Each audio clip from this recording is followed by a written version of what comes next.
The headlines: Opidio Central Committee is holding closed session.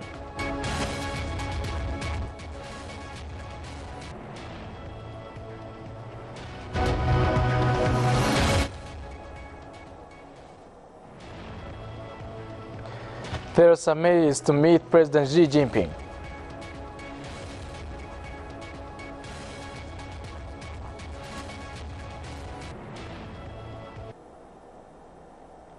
This is Oromia Broadcasting Network, Voice of the People, OBN. I'm Namusad Masahir, News Intel. The Oromo People's Democratic Organization, Opidio Central Committee, is holding a closed session here in Adama Town to discuss various issues that Teresa takes up Belainak now reports. The Oromo People Democratic Organization, Opidio Central Committee, is holding a discussion in a closed session here in Adama City. Opidio's executive committee member, who is also head of urban political mobilization with the organization's central office, Habtam Haile Mikhail, in an exclusive interview with Oromia Broadcasting Network, said the committee discussed the political situation of the Horn of Africa. Taking into account the real situation in the world, Africa, and what is happening in the Horn of the continent, including our country as well as our region, we will look into issues in depth. According to him, the discussion also focused on the level of widening a democratic system. We are discussing ways of widening democracy within the organization and in society. How to address maladministration, rent-seeking mentality, and respecting the rule of law. Habtam underscored that his organization would work with due attention to respect public interest. No need of working in a familiarized way, taking this as a base. The organization has planned to administer the public in a way that is possible to give response for the ever-growing public demand. Lemu and Bilbilo district residents of RC Zone have supported the Oromos displaced from Ethio-Somali regional state, those settled in Shirka district. Thomas Gemulat takes up Abdul Jabbar Mukhtar's report. Residents of Lemo and Bilbilo District, Galamo Farmers Union and Ali Galchu Private Limited Company have supported food aid worth 500,000 birr for displaced Oromo from Ethiopian Somali region and settled in Shirka district of Artizon. Administrator of Lemo and Bilbilo District, Ahmed Hussein, said the support of their residents is exemplary. Residents also vowed to sustain their support until the displaced citizens fully rehabilitated. I will continue supporting my people even up to half of my wares because the displaced people are mine. Vice Administrator of RC Zone, Malaku Chamro, for his part, noted that to sustain the support in the zone, coordination of residents, religious leaders and carers is decisive. We have been working with our level best beside the government's plan to settle our citizens. Therefore, Shirka district residents, carers and religious leaders should work in unison on the issues of our displaced citizens through giving due attention. Coordinator of the Rehabilitation Committee, Dr. Aburrat Erisa, for his part, said that as all Oromo people united to rehabilitate the displaced citizens, it should be implemented on the development endeavors of the country. If we work in unison through listening one another without any doubts, we can rehabilitate our citizens. The unity and commitment seen in supporting our citizens should be applied on our development. If we do so, we can see the chance that we deserve. Some displaced citizens who have got support express their happiness over the support they have got. I don't have words to explain my joy. Totally, I'm so happy and thank you so much.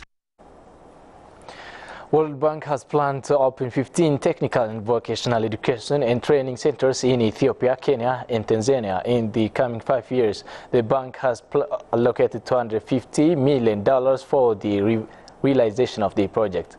Oluma Bainas more.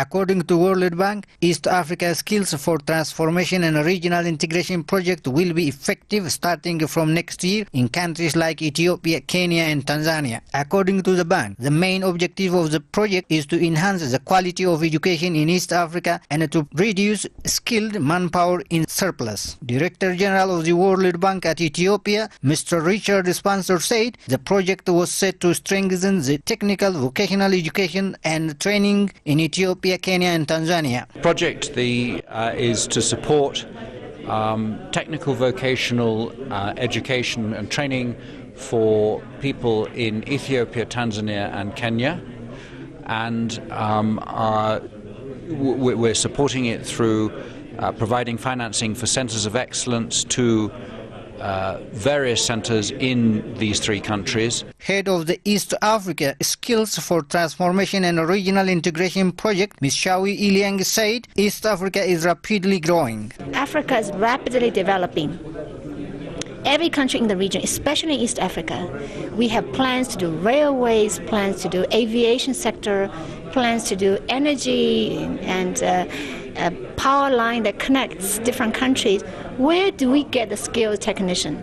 How do we maintain the infrastructure and operate on our own without relying on foreigners? The World Bank has also ready to offer $250 million and technical support. Mr. Richard added that technical vocational education hasn't got attention in East Africa. A state minister with Ministry of Education, Tashoma Lemma, for his part, said the project has paramount role to bring about quality education in East Africa. Spokesperson of the Ministry of Foreign Affairs, Mela Salem, stressed that democratization is crucial to enhance diplomacy, ensuring peace and security, strengthening democracy and fighting against poverty are the major pillars of the Ethiopian foreign policy and strategy. The spokesperson recalled democracy is the basis for effective implementation of foreign policy, the spokesperson added. The basis for implementation of foreign policy always relies on major developments at home, according to the spokesperson. The foreign relations and diplomatic interaction of Ethiopia highly relies on its domestic policy. The Ethiopian government is trying its level best to expand the political space in the country, he added. Furthermore, he underscored that democratization is a question of survival for a country like Ethiopia with multiple languages and composed of a number of different religions. Having good foreign relations with other countries could in turn contribute positively to the nation's democratization process, he stated. Ethiopian News Agency reported.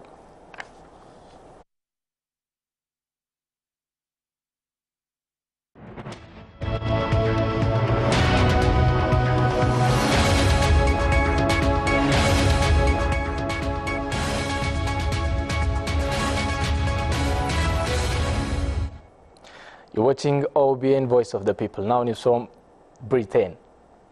Theresa May is to meet President Xi Jinping for talks later on the second day of her visit to China. The agenda is expected to cover trade and security issues, including North Korea's nuclear program.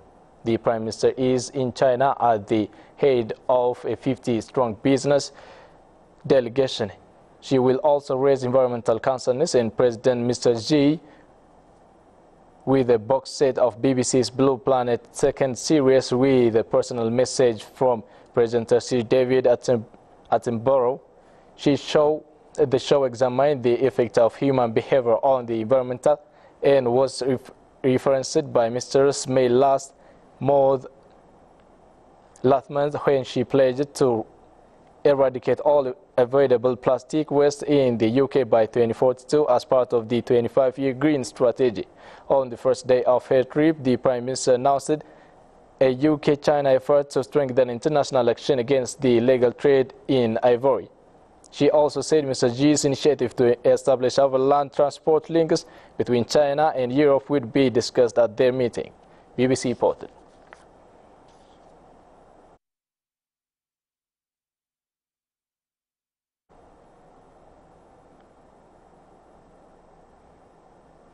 The top stories where the Oromo People's Democratic Organization, OPDO Central Committee, is holding a closed session here in Adama Town to discuss various issues.